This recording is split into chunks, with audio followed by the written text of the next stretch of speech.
Good morning, everybody, and welcome to the Public File. My name is Kat Maudru. My guest for this part of the Public File program is Dr. Linda Farley. She is the CEO of the Girl Scouts Heart of Central California branch, and I think that encompasses a huge amount of territory. Thanks for being here, Dr. Farley. Thank you for having me. So, Heart of Central California branch, tell me what all that encompasses. Sure. Our council consists of 18 counties. Wow. As far north as Yuba City, Marysville area, and then south we go down to Los Banos. Wow. And then over to Davis, and then over into the foothills. Oh. So, we have a big area, almost 18,000 girls we serve. And we have an office here in Sacramento, one in Stockton, and one in Modesto. I live up in Roseville, and every year I MC the holiday parade for the city of Roseville, and my heart glows with the number of Girl Scout troops, from the daisies to the brownies, and there's more Girl Scouts and the parents and all the people that are involved when a little person, a girl, becomes a Girl Scout. It takes a village. It definitely takes a village. We actually say it takes a troop. It takes a troop, and it takes a good troop leader and parents' involvement. Seriously, and, man, the girls just love the experience. They just love it. Well, give us a little bit of history of how far back Girl Scouting goes, and then we'll talk about how it's changed, because it's certainly changed since my sewing badges in the 70s. Absolutely. I'm glad that you were a Girl Scout. I'm glad that you're a Girl Scout. Yep, yes, Girl Scouts started in 1912, so it started even before women had the right to vote. Oh. And it really was started as an organization to help girls engage in activities that they wouldn't otherwise do. When you think of 1912, girls were not out in the wilderness hiking and doing those kinds of things. And so our founder, Julia Gordon-Low, said, wow, I want girls to do things that they would not otherwise have the experience to do, which to some degree is the same thing we're trying to do today. How about that? Yes, it's just that the things that we're doing are different, right? We're have a very strong focus on science, technology, engineering, and math, kind of that STEM area.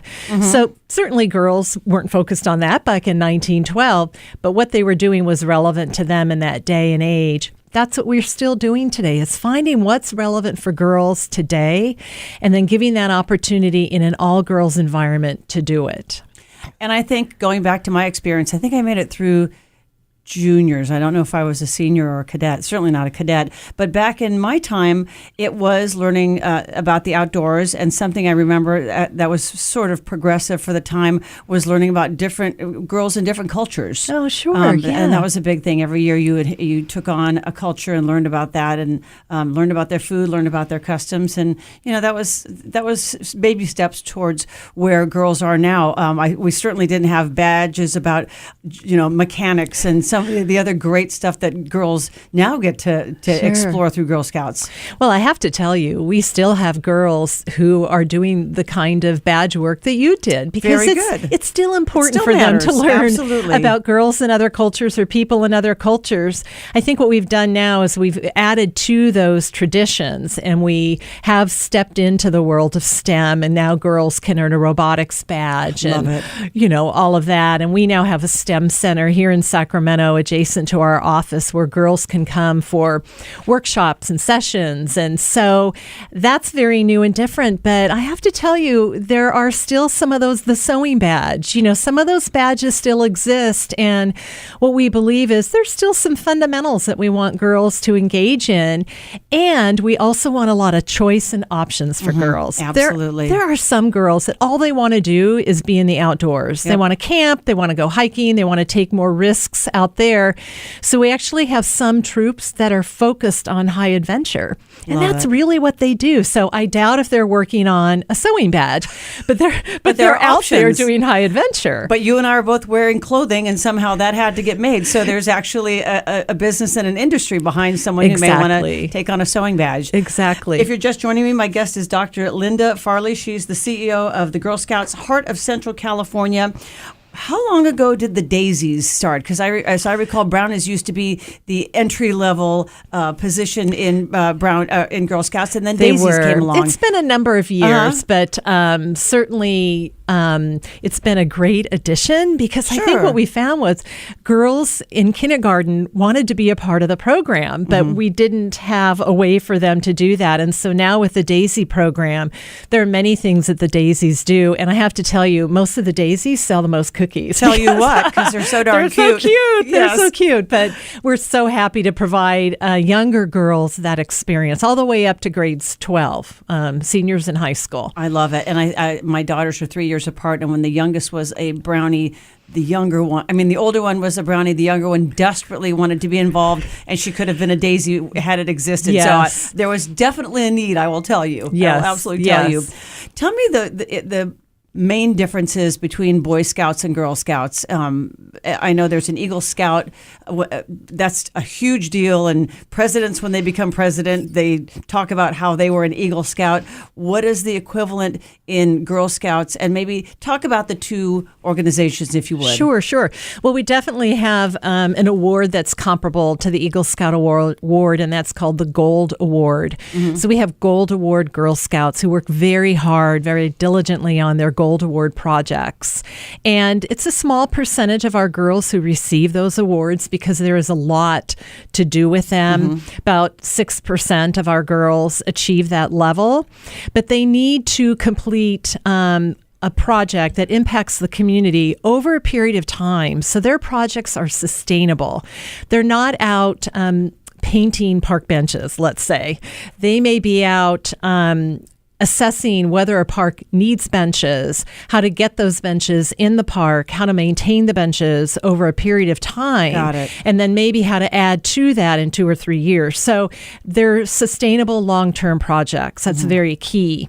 Our girls are afforded some of the same benefits that boys are when they receive their Eagle Award, in that our girls can enter the military one rank higher. They can enter the armed services at a higher rank. They also have access to about 65 college scholarships because they are Gold Award girls. So unfortunately, it is just not as prominent or prevalent in our community. Or talked about, yeah. Right, but it is so important, and our girls work so hard for those awards. Well, we're talking about it now. Yes, thank you.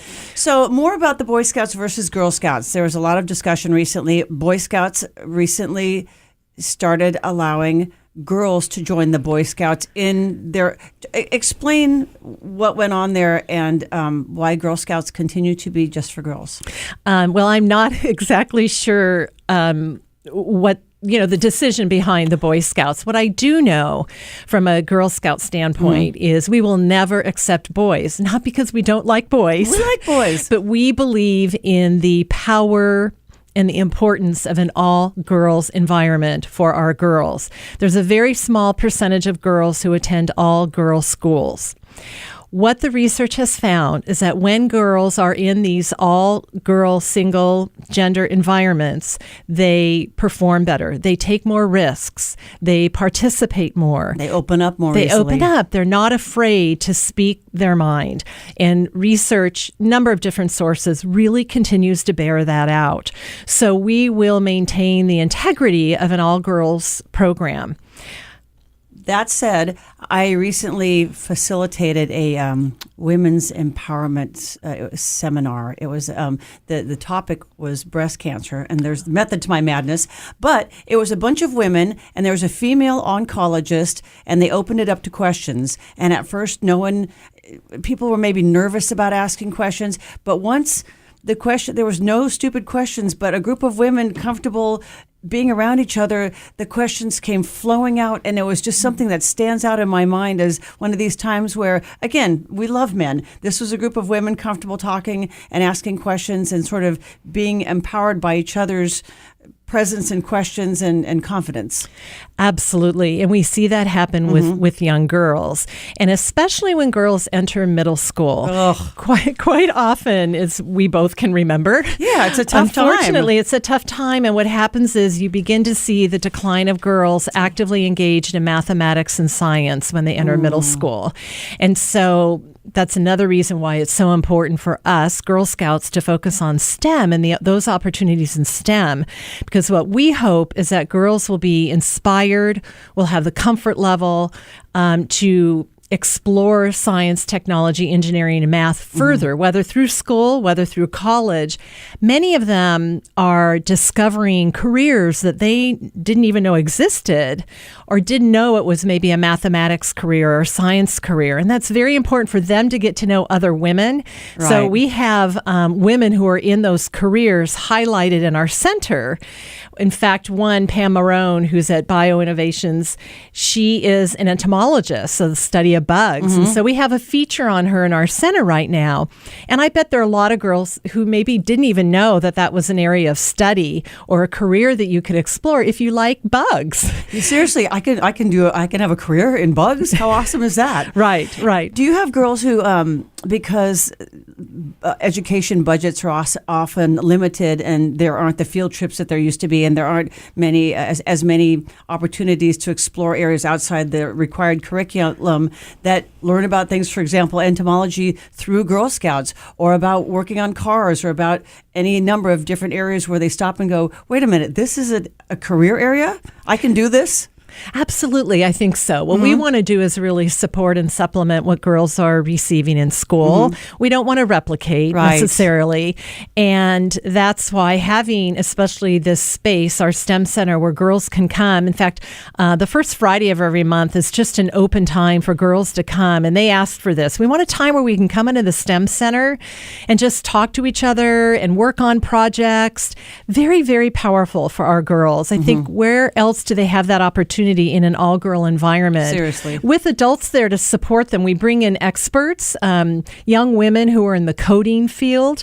They come in and they work with the girls. And these are really cool young women, right? So the girls want to emulate them and be like them. So we're really trying to open up the world of STEM for our girls and see where that might take them.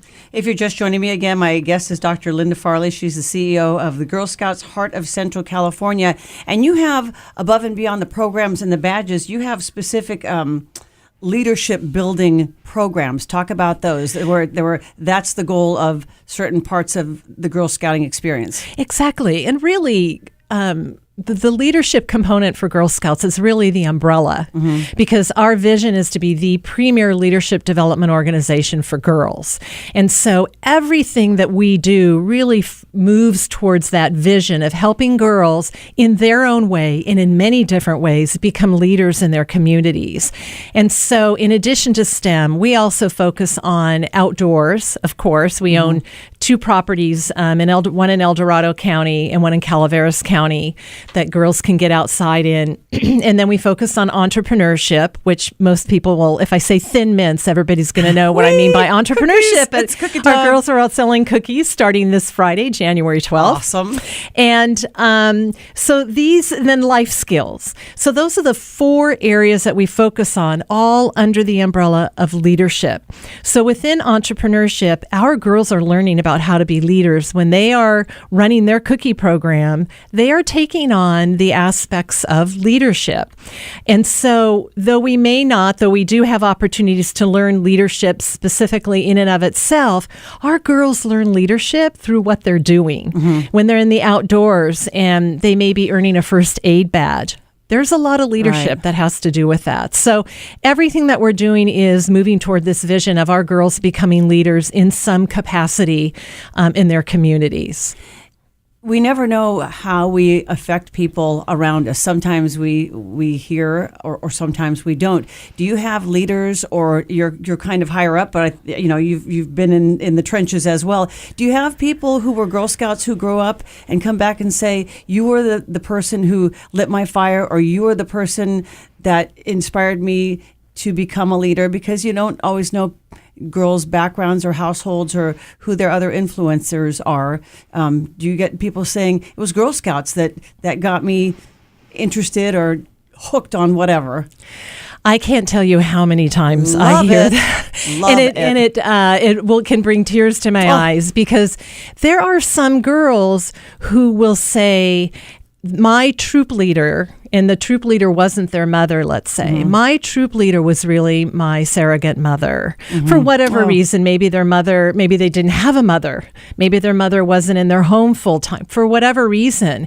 And the power of the adult, the power of our troop leader cannot be talked about enough. And research really shows, especially with girls, right, the way in which adults interact with girls. Every word that is said to a girl, whether adults play favorites or not, all of that, the passion that adults bring to interaction with the girl it's like Velcro with our girls. And the research shows that it's going to stick with girls. And so I can't tell you how much we value our troop leaders, and we have thousands of them in our county. Of course, county serving 18,000 girls.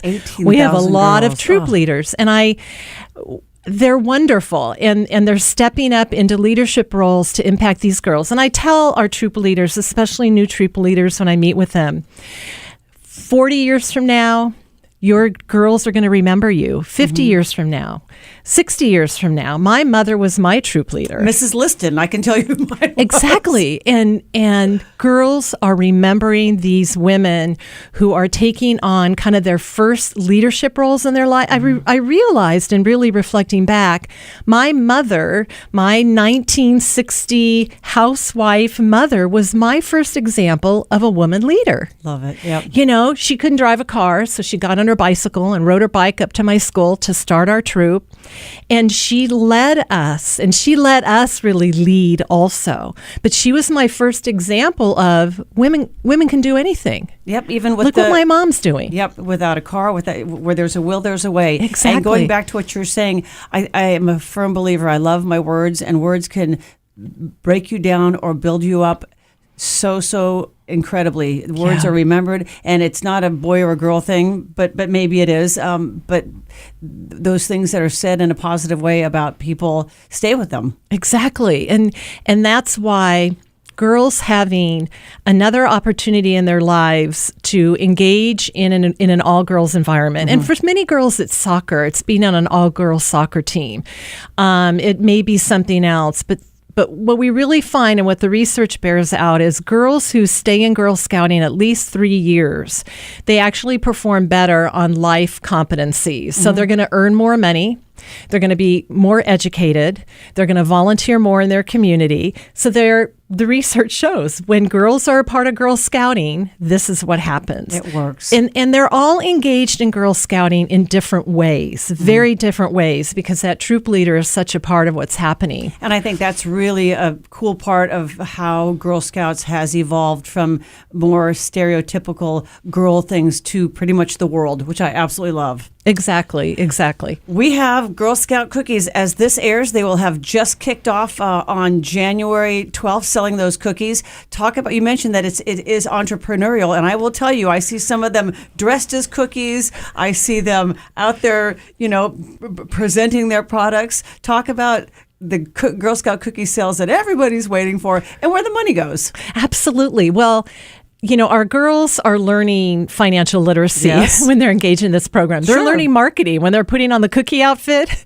They're understanding what it means to really promote a product. Working it. Exactly. They're developing business skills. There's just a whole set of skills that they're developing in this cookie program. And though it looks like when you encounter girls standing behind a table at a grocery store, at a movie theater selling the cookies, it's just, oh, isn't this cute? Well, they've thought a lot about their booth, what it's going to look like, how many different types of cookies they're going to sell, and how many of each one, what their pitch is, how to make change, if you're given cash, how to run the credit card, all of that. So it's very, very important. And so we launch on January 12th with girls doing what we call pre-orders. So you're going to maybe get a knock on your door with the girl with the order form, and she'll be taking pre-orders. And then mid-February, on February 17th, Saturday, all the cookies arrive, and we actually have to use the parking lot of Rayleigh Field because we have over 2 million boxes of cookies that get delivered. And we distribute those to troops who then take them out. And then our girls, you'll see our girls then in what we call booth sales or site sales in front of grocery stores, in front of movie theaters, wherever people will allow them to sell. It's a big program, and the dollars earned, the girls use those dollars to go on trips, to conduct community service in their communities. They make donations. There's lots of different things that girls do with the money. And then from a council standpoint, of course, we invest the money in our girls' experience. So the STEM Center that we just opened was funded partially by cookies. By cookies, yeah. So I want to thank your listeners for purchasing cookies, for being supportive of this effort for girls, because you're not just getting a wonderful box of cookies, you're actually doing something to help a girl do something in her community. So thank you. Is the pledge still the same? On my honor, I will try to do my duty to God and my country, to help other people at all times, and to obey the Girl Scout law. You are good. You are very good. Yes. If people want more information, maybe they want to be Girl Scout leaders, they want to start a troop or get involved, you're always looking for volunteers, right? We always are looking for volunteers, and probably our greatest need are people who are willing to lead girls in troops, which can look very different depending on the leader and the amount of time. But our website is really the best place to go, and the easiest way to find it is girlscoutadvantage.org. And how many girls make up a troop? What's the minimal amount? It really can vary. We have some troops that are very small. We like to have 10 to 12 girls in a troop. The larger, kind of the better, because then we can serve more girls, right? But they're all over the board. And some troops have been together for years. Some of our girls have been together since they were daisies. And then continue on to Brownies and they're maybe now seniors in high school. Love it. And, they have created bonds with each other that are just incredible. And can troops start at any time of year, or is there? Absolutely. Any time of year, any day of the week, we will help girls and or adults kind of get those troops going. One more time, if people want information, where would they go? girlscoutadvantage.org. Dr. Linda Farley, CEO of Girl Scouts Heart of Central California. Thank you for what you do. Thank you so much. Thanks for your support. You've been listening to The Public File. Comments on today's show can be addressed to me, Kat Maudru. You can email me at kat.maudru@entercom, entercom.com. And as always, thank you all so much for listening.